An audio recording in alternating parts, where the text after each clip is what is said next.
What's up, you guys? Welcome back to the channel. Thank you so much for clicking on today's video. So what today's video is going to be is talking about this string of tweets that I was actually sent on Instagram. So I appreciate when you guys send me stuff and like are just curious about my opinion. So this was sent to me by one of you guys, and this is about Sofie Hagen, she is a self-proclaimed fat liberationist. Now, I'm going to be honest, I went to her Twitter just to maybe learn a little bit more about her because, you know, if I'm going to talk about someone in a video or if I'm going to be featuring someone in a video, I usually like to do research to understand, you know, where they're coming from, who they are, because again, as I've said before in many videos, I think it's really important to understand why someone thinks the way they do and understand how they got to the point in their life where they believe what they believe, because I think obviously all of our previous experiences lead us to where we are now. So I went to her Twitter and she actually has already blocked me.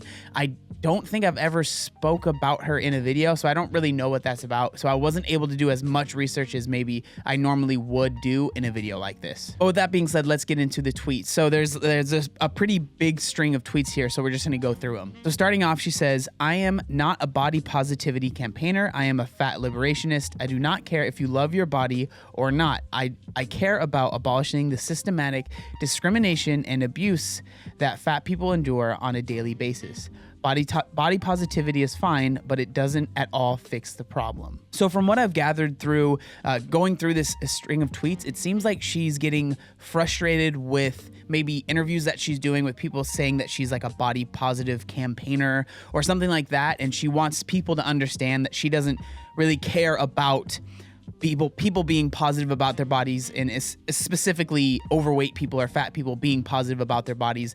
What she cares more about is less about the person and more about the system that is oppressing that person. It's not about finding fat bodies attractive. It's about how fat phobia kills people, and not just fat people, from healthcare professionals refusing to touch fat people or telling us to lose weight instead of looking at our actual symptoms, to seatbelts not fitting us in cars. Now, the first thing I want to say about that is I have never, even when I was severely overweight, I never had a doctor not want to touch me because I was overweight. And, you know, I guess that's going to be a person by person basis, but I think that that's a little bit of an overshoot. I do think that there are definitely doctors that need to be trained better. I have a really good friend of mine, Dr. Nadolski, who a lot of what he does is training other doctors on how to deal with, he says clients with obesity, because that's the more medical term instead of saying an obese client. And so there's definitely issues in the healthcare system, and there's going to be things that I agree with these tweets, because again, I think when an idea becomes radical, it's usually rooted in some sort of like believable thing, and then it gets stretched out and it gets morphed into something that a lot of people don't agree with. So I do slightly agree with some parts. And then as far as, you know, telling people to lose weight instead of looking at the actual symptoms, I think that that's a double-edged sword. I think that there are some doctors that might have some issues with overweight people. So when they see someone that's overweight or morbidly obese that they are treating, they just in their head, they're like, you just need to lose weight. That'll fix it. You just need to lose weight. And I think that that's obviously not the way that we should be handling things, but there are some things, you know, like type 2 diabetes, and there are some issues, especially even if it's like weight bearing things that are going on, that losing weight absolutely will help. So I think that it's a person by person basis with that. And then as far as seatbelts not fitting, that one I think is truly, I think that's kind of silly, because like, would you get mad at the owners or the founders and the makers of Smart Car, which are those little tiny cars, because someone that's 500 pounds can't fit into that? Like, that car isn't designed for that person. And so at what point do car manufacturers need to, how far do they need to stretch these rules, right? Like, do the seatbelts need to fit someone that's 300 pounds, or do they need to fit someone that's 700 pounds? Because someone that's 700 pounds, like, that seatbelt is going to have to be very big. And I mean, someone that's that large probably isn't going to be able to fit into a car. So then at what point is it like, well, they need to make bigger cars for those people? Like, at what point, where's the end goal there, right? I think that's the game that starts getting played when we're talking about how like seatbelts aren't fitting people that are big, or plane seats aren't fitting people that are big, or seats at restaurants aren't fitting people that are big. Like, At what point do these places, like how large do we need these seats to be to where they're now inclusive for everybody? And I think everyone's gonna have a different answer to that question, and there lies the problem. Going on, she says, but it's also killing people of all sizes, especially young girls who develop eating disorders and body dysmorphia, all because of the fear of getting fat, or who are bullied and end up committing suicide. There are diet pills and weight loss surgeries that kill people. So I do agree with part of that. I think that there's definitely a lot of people that are struggling with body image issues because of what we see online and what we see, on Instagram and just all the social media platforms. Everyone's sharing their highlight reel, and people want to look like their favorite Instagram model, when a lot of times that stuff isn't healthy. So it's definitely like we're always talking about these extremes, when I think more people need to be focused on being in the middle. Fat people get hired less and we get paid less. Discrimination against fat people is legal in most places around the world. It's systematic, it's political. None of it will be fixed by fat people learning to love our bodies. Do definitely think that there are certain stigmas against overweight people. I remember when I was 300 plus pounds and I would go into job interviews, because they don't see how big you are when you're just filling out the application, and they just see it. So I would go into interviews and I could see it on people's faces, and that's hard. It was really hard to deal with that. A lot of times, like, the jobs that I was applying for were slightly physical. So they were like, is this person going to be able to do that? So there's definitely, again, there's things that I agree with, but at the same time, looking back, I was lazy and that's how I got to the size that I did. I'm not saying everyone is that way, but for me, I understand why someone would see me at that size and maybe have some preconceived notions, or if they know what the job entails, not being completely sure if I would be able to get that job or be able to do the work that is required in that job. But for me, I still was able to get jobs. I had a few jobs when I was obese.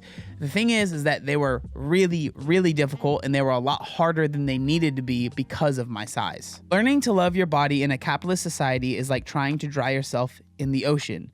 We need a socio-economical, political, societal change, so there will be a whole generation where no one learns that you have to be thin in order to deserve respect and happiness. Now, I don't want to get like all political here, because I truly don't think that weight stigma or weight stuff is really that attached to that. But I will say that everyone does deserve love and respect no matter your size. And I think that most people would agree with that. And if you don't, I don't agree with you, but I think that most people that are not for the health at every size movement aren't saying that people that are overweight or even severely underweight don't deserve respect. It's just, we need to be realistic about the consequences of that weight. And for me, the biggest issue is we should not be teaching the younger generation that being morbidly obese and carrying around excessive amounts of weight is going to be healthy in the long run. P.S. Don't bring your "but fat is unhealthy" BS to my timeline, because that was debunked in the 80s, and you can Google why you're wrong or buy my book or whatever. Even sick people deserve to not be abused, to be respected, to not be discriminated against. So it's interesting that she says being fat isn't unhealthy, but then the next line is saying that even sick people deserve to be respected and all that stuff, which I do agree. Everyone deserves to have respect. And then the thing that I definitely noticed in that was she talks about buy my book. And that is that is indicative of almost everyone I've seen that is very vocal in this group. Is there almost always is something that they are selling, whether that's a book or they're going on tour and they're selling tickets to those things. Like, there is nothing wrong with making money off of doing what you enjoy, but I feel like, and this is my opinion, that a lot of times these people don't even feel as strongly about these things that they say they do, but they just know if they are very vocal and very ridiculous, that's going to get more attention and in turn sell more books or sell more tickets. Also, if you disagree with anything I say, I literally don't care. There has not been a single new argument against fat liberation since the 60s, and it's all been answered a million times. You won't say "but health" and will be like, "Oh gee gosh, good point. Thanks, clever guy." So I think a big reason why there hasn't been that much of a change in the argument since the 60s is because you don't need to change an argument that's right. And when you're looking at health, it's been shown that being morbidly obese for a long period of time is not healthy, and it's going to end in a bad way for most people. So like that's why I don't think the argument has changed, because there's no need to change the argument. I had like a little quick story that I wanted to share. So I was sharing these tweets with some of the people at my gym, and one of my really good friends, Haba, he was there. He is actually an ER tech at one of the local hospitals. So he works in the ER. He actually has a really interesting story. I'm gonna have him on the channel here soon, but he has always been a pretty slender guy. And then he ended up getting a brain tumor, and he has gained a significant amount of weight. And so I see him here all the time. He's working on his health. He's working on his fitness. So he definitely has a very interesting point of view when it comes to obesity and what that does to you in the long run. So when I was telling him this story, he asked me, how old is this girl? And I said, I don't know. She's definitely not over, 40 years old. She's definitely, maybe in her 30s, maybe in her 20s.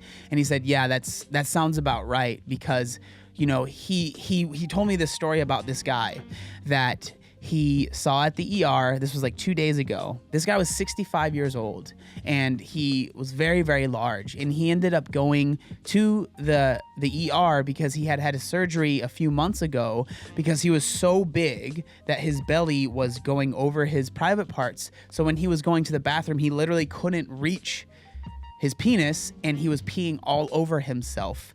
And then he was getting very infected. So he got a surgery to get that part of his stomach basically like removed so he could reach his penis and pee. And because he didn't have much money, he wasn't able to afford to have like a nurse with him at all times. So he was at a facility where there's like maybe one nurse versus 20 patients. So he ended up getting a really bad infection in this wound that he had. And Haba, my friend, and another nurse he came into the ER because he was having complications, and they had to clean all this pus out that was going on under his stomach. And he just said to me, like, that is what happens in the long run when you are morbidly obese. And that's what people don't see when they're in their 20s and maybe their early 30s and they haven't been obese for their whole life. Like, that's the future that you're going towards. And it really hit home for me, because it's so true. And that's what I always say, is that it's about the long-term effects. And what's crazy is that there's a guy here at my gym that I work out with almost every single morning. His name's Dave. He's 70 years old, and I'll play a video right here. That is us doing pull-ups together. He's 70 years old. Earlier this week, he was doing deadlifts at 275 pounds. And he is 70. He's 5 years older than that guy of that story that I just told you. And I really think that's the difference. Like, that's what obesity does. That's what it does. It takes your life away, especially towards the later stages of your life. And that's all I'm trying to do, is let people know that that's what happens, and that's what we should be avoiding. So with that being said, I would love to know what you guys think in the comment section down below. I want to make it very, very clear. Please don't go to her profile and say anything. You guys don't need to message her at all. Like, that's not what this is about. I just wanted to share my opinion. So please don't harass, don't message this person. It's just not worth it. But I do want to say thank you guys so much. I would love to hear what you guys think down in my comment section. But thank you guys so much for watching. Make sure you like, comment, and subscribe. There was one other thing that I wanted to say. Oh yeah, look how buff I am. Obey the warning signs, and when there are flashing lights or wigwags, don't attempt to cross until they come to a complete stop.